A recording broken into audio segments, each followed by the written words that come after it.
সনাতনী বিতর্ক আপনার বক্তব্যের বা আপনার বিতর্ক ক্যারিয়ারের প্রাথমিক ভিত্তিটা তৈরি করে। যে সনাতনী বিতর্কটা হচ্ছে বর্ণনাধর্মী। বর্ণনাধর্মী কিরকম? আপনাকে একটা বিতর্কের বিষয় দিয়ে দেওয়া হলো, এই বিতর্কের বিষয়টা নিয়ে আপনি 5 মিনিট বা 7 মিনিট যেটুকু সময় দেওয়া হয়, স্বাভাবিক ক্ষেত্রে এখন পর্যন্ত 5 মিনিট সময় নির্ধারণ করা থাকে যে কোনো একজন বক্তার জন্য তার বক্তব্য রাখতে।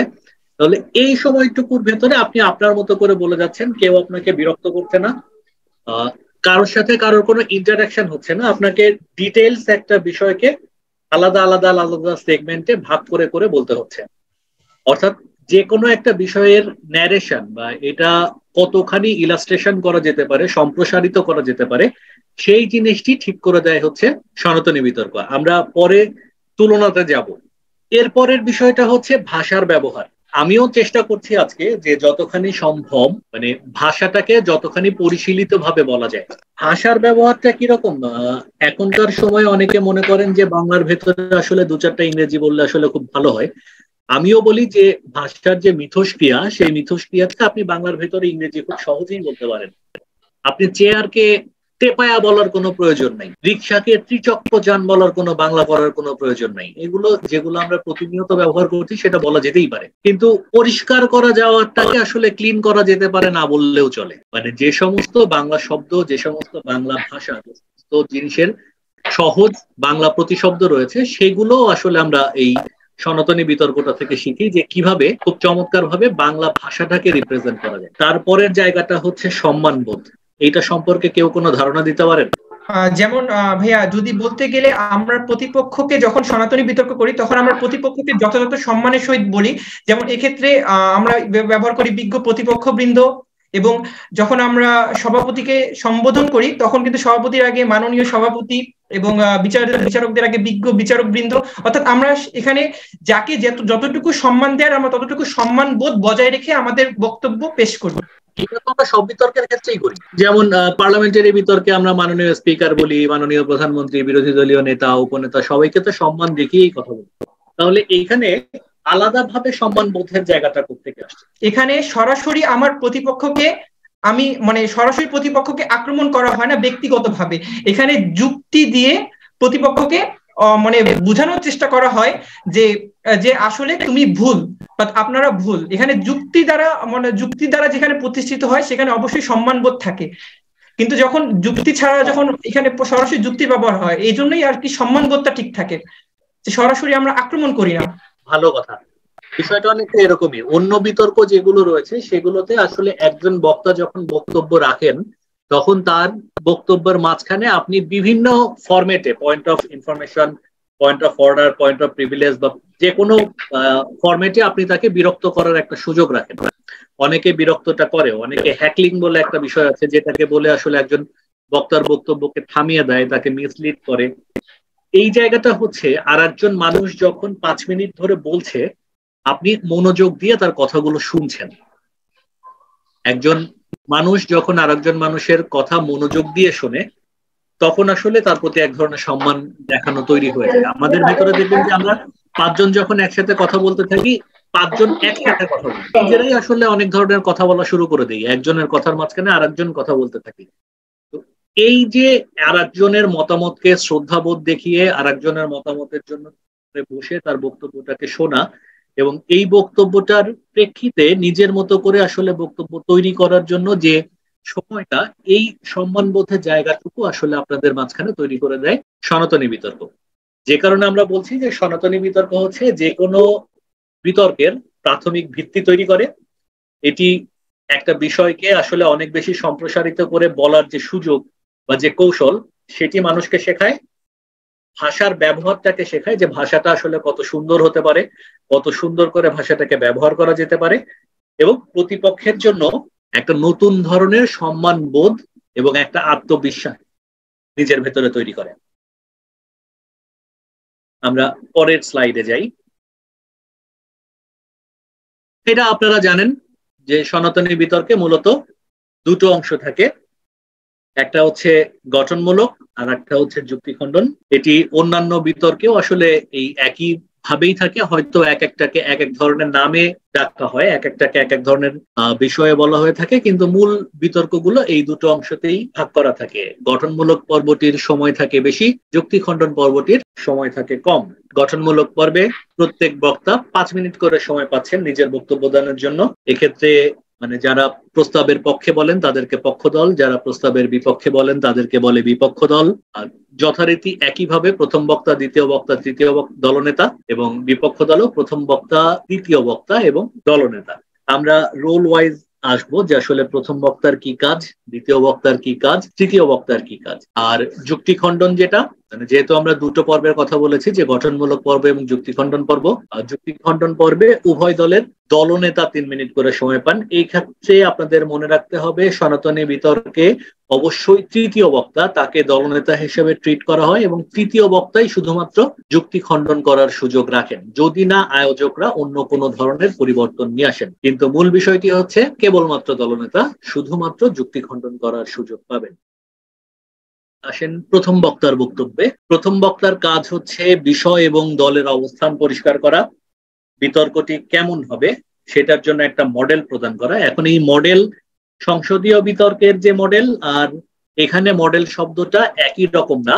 তার কাজটা হচ্ছে যে আসলে কোন কোন গ্রাউন্ড থেকে আসলে আমরা বিতর্কটা করছি, যে আমরা আমাদের বিতর্কের ভিতরে কোন কোন বিষয়গুলো নিয়ে আলোচনা করব সেইটার একটা ফ্লো চার্ট দিয়ে দেয়া, সেটিকে আমরা আসলে মডেল হিসেবে ট্রিট করছি।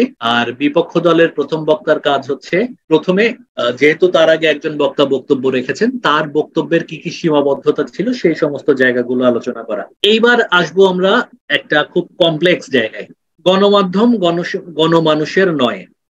এখন আপনি যখন বিষয়টাকে সংজ্ঞায়ন করছেন, ধরেন সরকারি, যদি আমরা সংসদীয় বিতর্ক ধরি, তখন প্রধানমন্ত্রী আসলেন, প্রধানমন্ত্রী এসে বললেন যে গণমাধ্যম হচ্ছে মূলত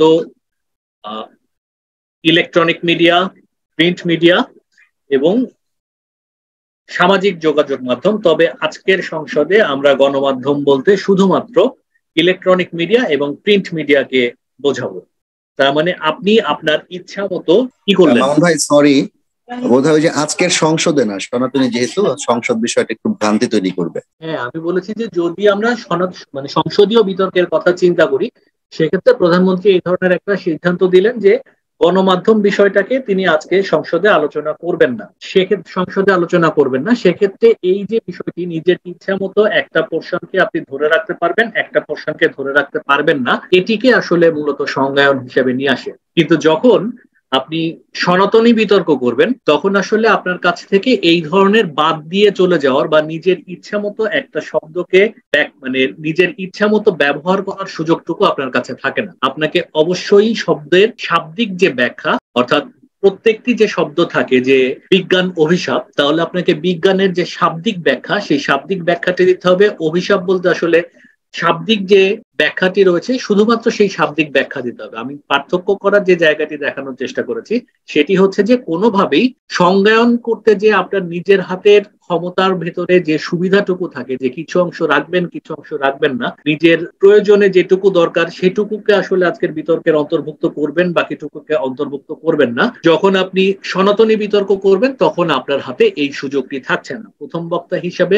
আপনাকে যে অংশগুলো দেওয়া হয়েছে, আপনার বিতর্কের কি বলা যায়, প্রস্তাব যে সমস্ত অংশগুলোকে দাবি করে, সেই প্রত্যেকটি শব্দের মনে রাখবেন শাব্দিক ব্যাখ্যা অথবা শাব্দিক যে সংজ্ঞা রয়েছে সেটি দিতে হবে। সংজ্ঞায়ন বলতে আমরা যে জিনিসটাকে বুঝি, সেই জিনিসটি করার সুযোগ আপনার হাতে থাকছে না। আমি কি বোঝাতে পেরেছি? আচ্ছা, যদি কারোর এই সংক্রান্ত কোনো প্রশ্ন থাকে বা বুঝতে না পেরে থাকেন, তাহলে সেক্ষেত্রে আমরা আমাদের শেষের দিকে এসে দ্বিতীয় ভাগে বা তৃতীয় ভাগে এটার বিষয়ে আবার আলোচনা করব।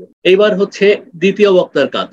প্রথম বক্তা, পক্ষ দলের প্রথম বক্তা সংজ্ঞায়ন বলতে অর্থাৎ তার অবস্থানটাকে ব্যাখ্যা করে গেছেন, গ্রাউন্ড দিয়ে গেছেন। বিরোধী দলের প্রথম বক্তা এসে তার সীমাবদ্ধতাগুলো, প্রথম দলের প্রথম বক্তার যে সীমাবদ্ধতা রয়েছে সেগুলোকে বলেছেন, নিজের যুক্তি দিয়েছেন। দ্বিতীয় বক্তার কাজটাই আপনাদেরকে মনে রাখতে হবে যে কোনো বিতর্কের সবাই আমরা মনে করে থাকি যে আসলে প্রথম বক্তা ভালো একটা স্পিচ দেয়, দলনেতা বিষয়টাকে টেনে নিয়ে যায়। সবচাইতে দুর্বল যে মানুষটা, বা যার কাছে আসলে যাকে মনে হচ্ছে যে একটু পেস বল কম খেলতে পারে বা স্পিন ভালো খেলে, তাকে মাঝখানে মিডল অর্ডারে পাঠায়। ভুল জায়গাটা হচ্ছে এখানে যে সবচাইতে শক্তিশালী অংশটুকু প্লে করে হচ্ছে দ্বিতীয় বক্তা। দ্বিতীয় বক্তার ক্ষেত্রে আমরা একটা ছোট্ট সূত্র ব্যবহার করেছি, সেটা হচ্ছে ARE, অ্যাসার্টেশন, রিজনিং এবং এক্সাম্পল। এটা যদি আপনার মাথার ভেতরে থাকে, আপনি যে কোনো বিতর্ক, সেটা সনাতনী হোক বা অন্য যে কোনো ফরম্যাটে, দ্বিতীয় বক্তা হিসেবে সবচাইতে চমৎকার বক্তব্য দিতে পারে। অ্যাসার্টেশন মানে হচ্ছে আপনাদের নিজেদের যে লজিক গুলো, সেই লজিক গুলো কি, সেই লজিক গুলো, সেই যুক্তিগুলো আবার নতুন করে বলা, বা আপনার জায়গা থেকে পক্ষ দলের প্রথম বক্তা বা বিপক্ষ দলের প্রথম বক্তা বলে যাওয়ার পরে কেন আপনারা মনে করছেন যে আপনাদের দলের যুক্তিগুলো জোরালো, সেই যুক্তিগুলোকে আগে নিয়ে আসা, তারপর যুক্তিগুলো কেন নিয়ে আসলেন আপনি, রিজনটা কি, কারণটা কি, প্রেক্ষাপটটা কি, সেটা ব্যাখ্যা করা। এবং সেটার সাথে অবশ্যই অবশ্যই অবশ্যই যে জিনিসটাতে আমরা ভুল করি সেটা হচ্ছে যে সনাতনী বিতর্কে আমরা উদাহরণগুলো নিয়ে আসি এরকম ভাবে, মানে রিলেট করি না। মানে আপনার দলের যুক্তিগুলো, মূল যুক্তিগুলো কি কি, এটাকে একদম শুরুতে আপনাকে আরেকবার বলতে হবে। বিচারকরা অনেক সময় সনাতনী বিতর্কের যেটা হয়, একটানা শুনতে শুনতে মনোটোনাস হয়ে যায়। বিতর্ক অনেক সময় দেখা যাচ্ছে নিজেরা কনসেন্ট্রেশন হারিয়ে ফেলেছেন, হয়তো কথা বলছেন, এটাতে তাদেরকেও দোষ দেওয়া যায় না। তো সেক্ষেত্রে যেন তারা আপনার দলের মূল যুক্তিগুলো কি সেটা দ্বিতীয় বক্তা এসেই প্রথমে আসলে তুলে ধরা, যে আমার দলের মূল যুক্তি হচ্ছে এখন যুক্তিটা আমি কেন দিচ্ছি, যুক্তির পেছনের কারণগুলো কি, সেই লজিক গুলো আরেকবার দিতে হবে, যে এই এই কারণে আসলে আমরা এই এই যুক্তিগুলোকে নিয়ে এসেছি। অর্থাৎ গ্রাউন্ডের সাথে আপনার যুক্তির একটা সম্পর্ক দেখানো। আমি শুরুতেই বলেছিলাম যে পক্ষ দলের প্রথম বক্তা অবশ্যই আসলে গ্রাউন্ড দেখিয়ে যান। উনি যখন গ্রাউন্ড দেখাচ্ছেন, গ্রাউন্ড দেখানোর পরে ওই গ্রাউন্ডের সাথে আপনার যুক্তিগুলো কি কারণে আসলে সম্পৃক্ত, সেই বিষয়গুলো দেখানো। এবং তৃতীয় কাজটা হচ্ছে এক্সাম্পল। যে জিনিসটা আমরা ভুল করি সেটা হচ্ছে যে আমরা যে কোনো জায়গা থেকে যে কোনো রকম অসংখ্য তথ্য দিয়ে ফেলি, কিন্তু এক্সাম্পল দিই। প্রচুর তথ্য, অমুক দেশে অমুক মানুষ, এত পার্সেন্ট মানুষ মারা গেছে, অমুক দেশে অমুক অমুক অমুক অমুক অমুক, কিন্তু এই তথ্যগুলোর সাথে আসলে আপনার বক্তব্যটা কোন দিক দিয়ে সম্পৃক্ত, আপনার সেই জায়গাটাকে আমরা দেখেন। কাজেই প্রথমে আপনাকে লজিক দিতে হবে, যুক্তি দিতে হবে, যুক্তির পরবর্তীতে আপনাকে সেই যুক্তি কেন দিলেন সেই কারণটা দেখাতে হবে, এবং এই কারণের সাথে আসলে সম্পৃক্ত যে সমস্ত উদাহরণ রয়েছে, অর্থাৎ আপনার বক্তব্যের সাথে রিলেটেড যে সমস্ত উদাহরণ রয়েছে, সেই সমস্ত উদাহরণগুলো আপনাকে নিয়ে আসতে হবে। এটা হচ্ছে দুই দলেরই দ্বিতীয় বক্তার কাজ। তারপরে চলে আসছে দুই দলের তৃতীয় বক্তা। তৃতীয় বক্তা ভদ্রলোক সবাই মনে করেন যে আসলে বেশিরভাগ ক্ষেত্রে উনি একটু বেনিফিটও পান। সবসময় অধিকাংশ ক্ষেত্রেই দেখা যায় যে সনাতনী বিতর্কের শ্রেষ্ঠ বক্তা তৃতীয় বক্তা হয়। নট নেসেসারি এটা যে তিনি তিনজনের ভিতরে সব থেকে ভালো বলেছেন সেই জন্য, সব থেকে বেশি কারণটা হচ্ছে তার কাছে বলার জিনিসপত্র চলে আসে অনেক বেশি। দেখবেন যে পক্ষ দলের দলনেতা বলার আগে 4 জন বলে গেছেন, বিপক্ষ দলের দলনেতা বলার আগে 5 জন বলে গেছেন। অর্থাৎ 4 জন এবং 5 জন যদি বলেই যান, তাহলে এদের হাতে বলার জন্য ক্যাচি জিনিসগুলো থাকে সবচেয়ে বেশি। যে কোন কোন যুক্তিটা, এর ভিতরে বিচারকদের চেহারা দেখেও খানিকটা টের পাওয়া যায়, দর্শকদের হাততালি দেখেও টের পাওয়া যায় যে কোন কোন জিনিসগুলো আসলে দর্শক বেশি নিয়েছে, বিচারক কোনগুলো খাচ্ছে। যে কোনো কারণেই হোক, আপনি যদি দলনেতা হয়ে থাকেন, এই সুযোগটা আপনাকে ক্যাপিটালাইজ করতেই হবে, পক্ষ দলেরও বিপক্ষ দলের। সেক্ষেত্রে মূল কাজ হচ্ছে আসলে যুক্তি খণ্ডন করা এবং নিজের দলের মানে একটা সমাপনী বক্তব্য দেয়া, যে তারা এই জিনিসগুলা বলেছেন তাদের দল থেকে, আমাদের দল থেকে আমরা এই জিনিসটা বলেছি, কাজেই তাদের থেকে আমাদের যুক্তিগুলো এই এই কারণে বেশি দিকে এগিয়ে, সুতরাং আমাদের প্রস্তাবটি গৃহীত হওয়া উচিত। মানে প্রত্যেকটা বক্তার একটা, আমি বলছি না যে প্রথম বক্তাই বলেছেন, এদের প্রথম বক্তাই বলেছেন, এভাবে নিয়ে আসতে হবে, কিন্তু নিজের দলের পুরোটার একটা সারমর্ম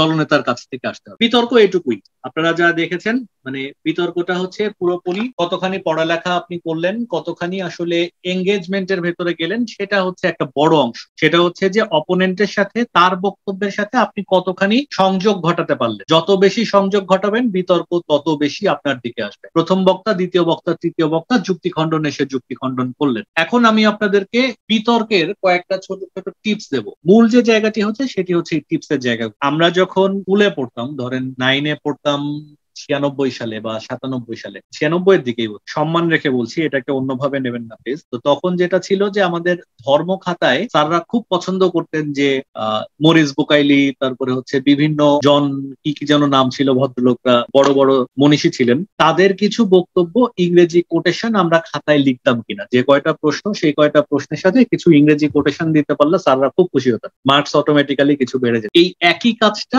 আমরাও মনে করি যে সনাতনী বিতর্ক যখন আমরা করছি তখন আসলে কয়েকটা বড় লাইনের 3-4 লাইনের ইংরেজি কোটেশন যদি ব্যবহার করতে পারি তাহলে বোধহয় বিতর্কটি শুনতে ভালো লাগে। দয়া করে কাজটি করবেন না। আপনার যদি কোটেশন ব্যবহার করতে ইচ্ছা করে ইংরেজি কোটেশনটির বাংলা শব্দ ব্যবহার করুন, সরাসরি ইংরেজি কোটেশনটি ব্যবহার করবেন না। 2 নম্বর বিষয়টি হচ্ছে তথ্যসূত্র। এটি খুব মজার একটা বিষয়। প্রত্যেকটা মানুষের মোবাইলের ভেতরেই এখন গুগল আছে, আরো অনেক সার্চ ইঞ্জিন আছে, যে কোনো জিনিসের ইনফরমেশন আপনারা চাইলেই পেয়ে যাচ্ছেন। এখন তথ্যসূত্র বিষয়টি কি? সংসদীয় বিতর্ক যখন আপনারা পড়বেন বা সংসদীয় বিতর্কের যে সেশনটি হবে সেখানে আপনারা আরো বিস্তারিত জানবেন। আমি খুব সংক্ষেপে একটা জিনিস বলি, সংসদীয় বিতর্কে যে পয়েন্ট গুলো তোলা যায় তার একটা পয়েন্ট হচ্ছে পয়েন্ট অফ ইনফরমেশন, এবং মজার বিষয় হচ্ছে এই পয়েন্ট অফ ইনফরমেশনের যাত্রা শুরু হয়েছিল এই জন্য যে আপনি যে তথ্যটি বললেন এই তথ্যটির উৎস, মানে যখন এই বিতর্কটি হতো অনেককাল আগে তখন আসলে মানুষের কাছে এত বেশি মোবাইল বা এই ধরনের তথ্যসূত্র ছিল না, তখন তাদের কাছে জানতে চাওয়া হতো যে আপনি যে তথ্যটি দিচ্ছেন এই তথ্যের উৎস। এখন সংসদীয় বিতর্কে আর এই তথ্যের উৎস বলে কিছু নেই, কারণ দুনিয়াদারি সবাই জানে যে আসলে তথ্যের উৎস গুগল হতে পারে, তথ্যের উৎস যে কেউ হতে পারে। সেই সূত্রে সংসদীয় বিতর্কে পয়েন্ট অফ ইনফরমেশনে এখন প্রশ্ন করা হয় যে আপনার সম্পূরক কোনো প্রশ্ন থাকলে সেটা করে বসে। কিন্তু আপনি যখন সনাতনী বিতর্ক করছেন, সনাতনী বিতর্কে আপনাকে তথ্যসূত্র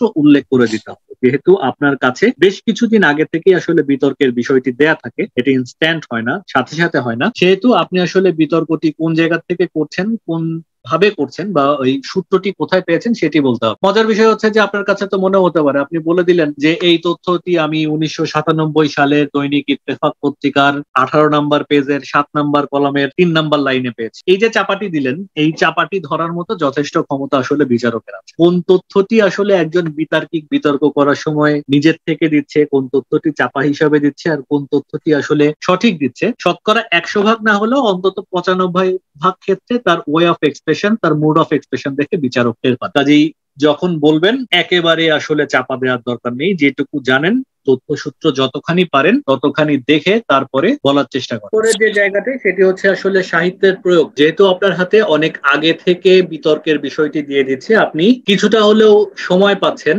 প্রস্তুতি নেয়ার, সেক্ষেত্রে আপনার বিতর্কের সাথে সম্পৃক্ত, বিতর্কের সাথে যায় এই ধরনের যে কোনো ধরনের সাহিত্যের লাইন হতে পারে, প্রবন্ধের লাইন হতে পারে, কবিতা হতে পারে, আপনারা ব্যবহার করতে পারেন, যেটি আসলে বিতর্কের মাঝখানে একটা নতুন ধরনের মাত্রা দিয়ে যায়। ধরেন একজন মানুষ সি স্কেলে গান গেয়েই যাচ্ছে একই ধরনের খুবই স্পিডে, সবাই খুব বিতর্ক করে যাচ্ছে, এই সময় ধপ করে কানে যদি রবীন্দ্রনাথ ঠাকুরের একটা কবিতা আসে, অথবা জীবনানন্দের একটা কবিতা আসে, অথবা জাফর সাদিকের একটা কবিতা আসে, যে কবিতা জীবনানন্দের নয়, এই ধরনের একটা কবিতা যখন কানে আসে তখন সাথে সাথেই বিচারকদের অ্যাটেনশনটা নতুন করে একটু তাকায় যে দেখি তো ছেলেটা কি বলা শুরু করলো বা মেয়েটা কি বলছে। এই যে আপনার দিকে অ্যাটেনশনটা গ্র্যাব করে নিয়ে আসার একটা খুব বড় সুযোগ আপনার কাছে রয়েছে, সেটি হচ্ছে রিলেভেন্ট, অবশ্যই রিলেভেন্ট, যেটি প্রাসঙ্গিক এই ধরনের যে কোনো ধরনের কবিতা অথবা যে কোনো ধরনের সাহিত্যের যে কোনো কয়েক, বেশি না, খুব বড় না, আপনি যেহেতু আবৃত্তি করছেন না, কবিতা হলে সর্বোচ্চ হয়তো 4 লাইন বা 5 লাইন, সাহিত্যের যে কোনো 2টো লাইন আপনি ব্যবহার করতে পারেন।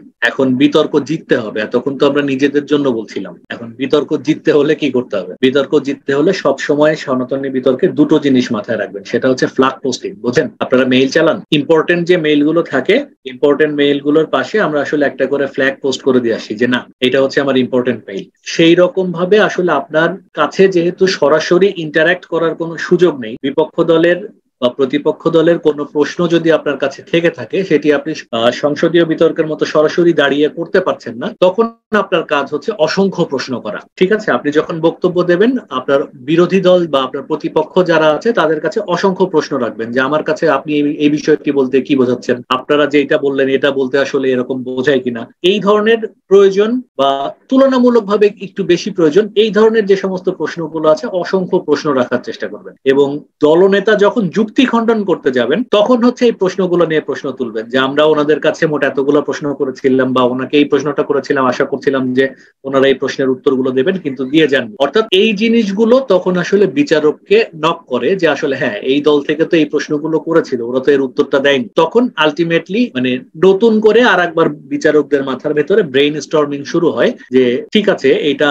এরকম হওয়ার কথা ছিল কিন্তু কেন করলো না। এইটা গেল একটা জিনিস। আর দ্বিতীয় জিনিস হচ্ছে প্রচুর যুক্তি খণ্ডন, মানে যে যেহেতু আমি বলছিলাম যে সনাতনী বিতর্কটা হচ্ছে বর্ণনাধর্মী, আপনার সাথে আরেকজনের ইন্টারাকশন হচ্ছে না, আপনি আপনার মতো করে বলে যাচ্ছেন, তো অনেক সময় আসলে কনসেন্ট্রেশন থাকে না, অনেক সময় শুনতেও ভালো লাগে। তখন যেটা হয়, আপনি যদি অপোজিশনের বিতর্কের যুক্তিগুলো একটু বেশি বেশি করে খণ্ডন করতে থাকেন, এটি এঙ্গেজিং, মানে তার বক্তব্যের সাথে আপনি আপনার বক্তব্যের একটা সমন্বয় ঘটাচ্ছেন। সেক্ষেত্রে মজাটা হচ্ছে এই সমন্বয়টা আসলে বিচারকরা পছন্দ করে। এই সমন্বয়টা একই সাথে আপনার সামনে যদি দর্শক থেকে থাকে তারাও পছন্দ করবে, যাদের এক্সপ্রেশনটাও আসলে বিচারকদেরকে অনেক ক্ষেত্রে প্রভাবিত করতেও পারে, যে পুরা হাউসে যত দর্শক আছে তারা এদেরকে পছন্দ করছে। যদিও এটা খুব বড় ইফেক্ট ফেলে না, কিন্তু তারপরেও আসলে মানে আপনার পক্ষে যতগুলো জিনিস নিয়ে যাওয়া সম্ভব ততগুলো জিনিস আপনাদেরকে নিয়ে যেতে হবে। কাজেই প্রচুর পরিমাণে যুক্তি খণ্ডন করতে হবে। এরপরের জায়গাটা হচ্ছে, যেহেতু আপনাদের হাতে সুযোগ থাকে, দয়া করে দেখে দেখে বলবেন না। কারণ আমরা যেটা করি কি, আমরা হচ্ছে সনাতনী বিতর্কে 5-7 পাতার এরকম ছোট ছোট ছোট ছোট সুন্দর করে সুন্দর হাতের লেখায়, কোনোটা বাংলা মানে লাল কালি দিয়ে, কোনোটা নীল কালি দিয়ে, কোনোটা সবুজ কালি দিয়ে লিখে এটা নিয়ে যেয়ে দেখে দেখে বলা শুরু করি। যতটুকু পারেন আগের থেকে প্র্যাকটিস করে যান, বিষয়টাকে নিজের ভেতরে নিয়ে যান, প্রয়োজনে ছোট ছোট একটা কাগজে কতগুলো পয়েন্ট নিয়ে যান যে কোনটার পরে কোনটা বলবেন। মনে করেন হঠাৎ করে আপনি অনেকগুলো কাগজ নিয়ে যে টেবিলের উপর সাজিয়েছেন, ধপ করে একটা বাতাসে 2টো কাগজ উড়ে গেল, আপনি বলবেন না, কাগজ কুড়াবেন না, কোত্থেকে কোথায় চলে যাবেন এর কোনো ঠিক ঠিকানা নেই। সেই জন্য বিষয়টাকে এইখানে রাখার চেষ্টা করেন কাগজের পরিবর্তে, এবং কাগজ যদি থেকেও থাকে কাছে, একেবারে সরাসরি দেখে পড়ার দরকার নেই। আমরা বলি খবর পড়ছে, যারা খবর পড়েন তারা কিন্তু কাগজ দেখে পড়েন না, তাদের সামনে একটা মনিটর থাকে, তারা মনিটর দেখে পড়েন, যে কারণে মনিটরের পেছনে আর একটা ক্যামেরা থাকে, তাদেরকে দেখে মনে হয় তারা ক্যামেরার দিকে সোজাসুজি না দেখেই বলছেন। কিন্তু বিতর্ক যখন করবেন তখন আসলে একদম সামনাসামনি এরকম করে দেখে বলবেন না। যত ভালো বলেন, বিতর্ক শেষে মনে হয় যে আমি হেরে গেলাম, তখন মনে হয় এত কিছু বললাম তারপরেও কেন হারলাম। এই সমস্ত ছোট ছোট বিষয়গুলো ম্যাটার করে। শেষ দুটো জিনিস, সেটা হচ্ছে যে জেগে জেগে ঘুমিয়ে থাকবেন না, তারপরে ধান মানতে শিবের গীত গাইবেন না, আমাদের কণ্ঠের সাথে কণ্ঠ মিলিয়ে বলুন। এই ধরনের যে সমস্ত প্রচলিত প্রবাদ বাক্যগুলো আছে, এই সমস্ত প্রচলিত প্রবাদ বাক্যগুলো দয়া করে অ্যাভয়েড করুন। মানে আমরা সনাতনী বিতর্কে মফস্বলে যখন বিতর্ক দেখতে যাই বা বিতর্ক করতে যাই, সেই জায়গাটিতে এই শব্দগুলো, এই বাক্যগুলো অনেক বেশি ব্যবহার করা হয়। করবেন না। নতুন কিছু থাকলে করুন, তার থেকে বরঞ্চ 2 লাইন কবিতা বলেন, সেটাও অনেক সুন্দর, কিন্তু এই প্রয়োজনীয় অপ্রয়োজনীয় জিনিসগুলো বলার দরকার নেই। ইম্পর্টেন্ট এবং মোস্ট ইম্পর্টেন্ট জিনিসটা হচ্ছে সময়। ধন্যবাদ মাননীয় সভাপতি, আজকের এই মহান মঞ্চে আমাকে কিছু বলার সুযোগ করে দেওয়ার জন্য। আমি অমুক স্কুল থেকে এসেছি, আজকে সবাইকে শুভেচ্ছা জানিয়ে আমার বক্তব্য শুরু করছি। আসসালামু আলাইকুম। 40 সেকেন্ড নাই বা 20 সেকেন্ড নাই, দরকার নাই। আপনি কোথা থেকে আসছেন, আপনাকে বলার সুযোগ করে দিচ্ছে, আপনাকে বলার সুযোগ করে দেওয়ার জন্যই ওই মানুষগুলো এখানে বসে আছে অথবা এই আয়োজনটা করা। কাজেই সরাসরি আপনার বক্তব্যে চলে আসে। সর্বোচ্চ ধন্যবাদ দিয়ে শুরু করতে পারেন, সভাপতিকে অ্যাড্রেস করতে পারেন, বিতর্কের বিষয়টি বলে বিতর্কের ভেতর ঢুকে যান। অহেতুক সময় নষ্ট করার দরকার নেই। এবং যেহেতু এটা অনেক আগে থেকে বিতর্কের বিষয় দিয়ে দেয়া, কাজেই 5 মিনিট মানে 5 মিনিট 15 সেকেন্ড। 5 মিনিটের বেল পড়ার পরে অতিরিক্ত 15 সেকেন্ড অ্যালাউ করা হয়। অতিরিক্ত 15 সেকেন্ডের পর থেকে আপনারা যেটা বলেন সনাতনী বিতর্কে, সেক্ষেত্রে বিচারকরা এটাকে খুব ইতিবাচক হিসেবে নেন না। কাজেই আপনার স্পিচ আপনার হাতে, আপনার সময় আপনার হাতে, সময়টাকে নিয়ন্ত্রণে রাখেন, বিতর্কটা করে জিতে ফেলেন। এইটা হচ্ছে মূলত সনাতনী বিতর্কের টিপস এন্ড ট্রিক্স। এইবার হচ্ছে প্রশ্ন নেব, আপনাদের যদি কোনো প্রশ্ন থাকে আপনারা প্রশ্ন করতে পারেন। আমি ইতিপূর্বে তো বিতর্ক করেছিলাম, তো সেক্ষেত্রে আমার একটু হলেও অভিজ্ঞতা রয়েছে। আমার প্রতিপক্ষে যারা দলনেতা ছিল তারা অনেক ক্ষেত্রে বেশ 2 থেকে 3টে ডিবেটে আমি এটা ফেস করেছি। তারা হাতে পত্রিকা নিয়ে আসে, পত্রিকার একটা অংশ বা কোনো একটা রেফারেন্স কাগজ নিয়ে আসে। কাগজ নিয়ে এসে তারা তাদের বক্তব্যের এক পর্যায়ে তারা এইভাবে হাত দিয়ে তুলে দেখায়, প্রতিপক্ষ লক্ষ্য করুন, এখানে আমি সরাসরি রেফারেন্সটা এভাবে হাত তুলে তুলে এভাবে রেফারেন্সটা দেখায়। এটা কি আসলে এটা করা কি শোভনীয় নাকি এটা অশোভনীয়? এটা যদি একটু বলতেন।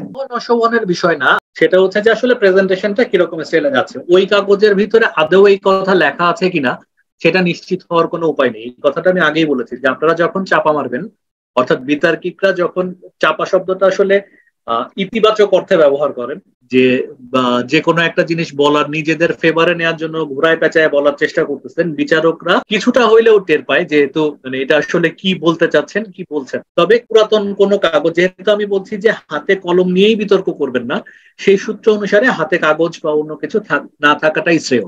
আমি এটা জানতে চাচ্ছিলাম যে পক্ষ দলের প্রথম বক্তা যখন তার স্পিচটা শেষ করলো, তখন বিপক্ষ দলের যে প্রথম বক্তা থাকবে সে তো সংজ্ঞায়ন করবে আমার দলের অবস্থানকে, সে যথেষ্টভাবে প্রমাণ করে যাবে, এবং প্রথম দল যদি কোনো যুক্তি দিয়ে যায় বা কোনো প্রশ্ন করে যায়, এই বক্তা কি তার ওই যুক্তিটা খণ্ডন করবে নাকি দ্বিতীয় বক্তার জন্য রেখে যাবে? না, অবশ্যই খণ্ডন করবে। আপনার আগে আপনি যে বক্তব্য, মানে আপনার প্রত্যেক বক্তা, একমাত্র পক্ষ দলের প্রথম বক্তার যুক্তি খণ্ডন করার কোনো সুযোগ থাকে না। আপনারা যদি জাজমেন্ট শিট দেখে থাকেন, এখানে আসলে তার টোটাল অ্যাপিয়ারেন্স বা তার ভবিষ্যৎ যে প্রেডিকশন সেইটার উপরে ভিত্তি করে আসলে তার যুক্তি খণ্ডনের মার্কসটা দেওয়া হয়। কিন্তু তা প্রথম পক্ষ দলের প্রথম বক্তার পর থেকে যত বক্তব্য আসবে প্রত্যেকের জন্য যুক্তি খণ্ডনের সুযোগ রয়েছে, কাজে প্রত্যেককেই যুক্তি খণ্ডন করতে হবে, কারণ যুক্তি খণ্ডনের জন্য আলাদা মার্কস রয়েছে। ধন্যবাদ স্যার। আবারও মামুন ভাইকে ধন্যবাদ। কষ্ট করে তিনি স্লাইড করে এবং শিক্ষার্থীদেরকে ধরে ধরে ভেঙে ভেঙে সনাতনী বিতর্কের নানা দিক এবং সর্বোপরি একজন বক্তা কিভাবে সুন্দরভাবে তার বক্তব্য উপস্থাপন করতে পারে সেটি তিনি তুলে ধরেছেন। তো এই জন্য ভাইকে আবারও ধন্যবাদ জানাই। আমরা আশা করছি আমাদের পরবর্তী কোনো আয়োজনে ভাইকে আমরা আবারও পাবো, এবং শিক্ষার্থীদেরকেও ধন্যবাদ যে এতক্ষণ পর্যন্ত আমাদের সঙ্গে যুক্ত ছিলেন। সবাইকে আবারও শুভেচ্ছা জানিয়ে আজকের এই সেশনটি এখানেই শেষ করছি।